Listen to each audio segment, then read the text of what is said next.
Good morning. മുന്നത്തെ ഒരു വീഡിയോയിൽ നമ്മൾ കാണിച്ചിട്ടുണ്ടായിരുന്നു ബാലൻസ് വന്നിട്ടുള്ള GI പൈപ്പുകൾ വെച്ചിട്ട് നമുക്ക് എന്തെല്ലാം ചെയ്യാമെന്ന് കേട്ടോ.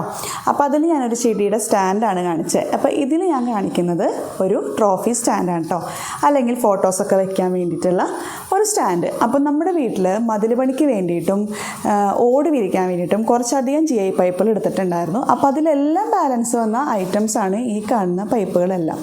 ഈ ചെറിയ ചെറിയ പൈപ്പുകൾ വന്നിട്ടുള്ളതെല്ലാം നമ്മുടെ മതിലിൽ വേണ്ടിയിട്ട് ഡിസൈൻ ചെയ്യാൻ വേണ്ടിയിട്ട് കട്ട് ചെയ്ത് വെച്ചിരുന്നതായിരുന്നു.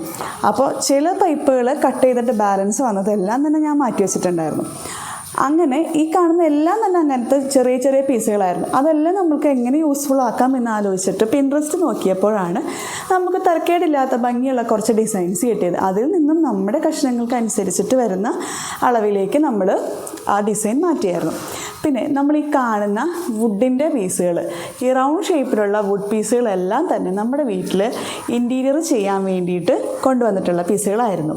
പക്ഷേ അവർ ചെയ്ത രീതി ഇഷ്ടപ്പെടാത്തത് കൊണ്ട് നമ്മളത് വേണ്ട എന്ന് വെക്കുകയും നമുക്കത് മാറ്റിവെച്ചു. പക്ഷേ ആ സംഭവങ്ങളെല്ലാം തന്നെ നമ്മൾ പെയിൻറ്റ് പണിക്കാരെ കൊണ്ട് പോളിഷ് ചെയ്ത് നല്ല ഭംഗിയാക്കി വെച്ചിട്ടുണ്ടായിരുന്നു. അപ്പോൾ ഇതെല്ലാം കളയാൻ നമുക്ക് ഭയങ്കര വിഷമമാണ്. കാരണം തേക്കാണ്, നല്ല വില കൊടുത്ത് വാങ്ങിച്ചിട്ടുള്ള ഐറ്റംസാണ്.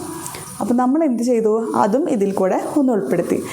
പിന്നെ ഇനി വേണ്ടത്, ഇതിൻ്റെ ഫുൾ പണി ഇപ്പോഴും കഴിഞ്ഞിട്ടില്ല. ഈ കാണുന്ന ഏരിയ ഇവിടെ നമുക്കൊരു ബേസ് ഇട്ട് കൊടുക്കണം, എന്നാലാണല്ലോ ട്രോഫിയും ഫോട്ടോസെല്ലാം വെക്കാൻ പറ്റുള്ളൂ.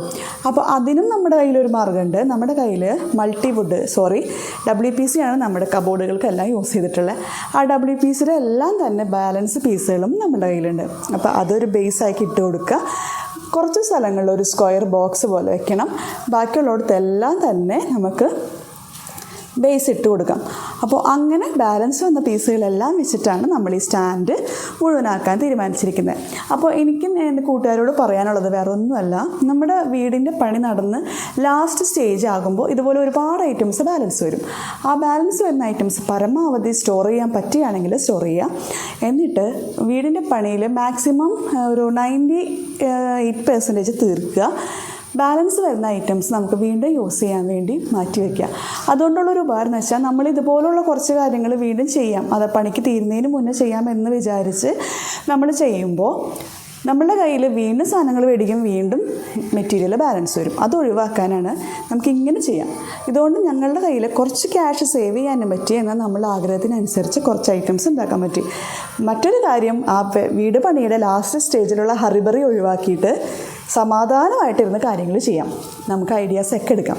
അപ്പോൾ എൻ്റെ ചാനൽ ഇഷ്ടപ്പെട്ടിട്ടുണ്ടെങ്കിൽ ഒന്ന് സബ്സ്ക്രൈബ് ചെയ്യാൻ മറക്കരുത് കേട്ടോ.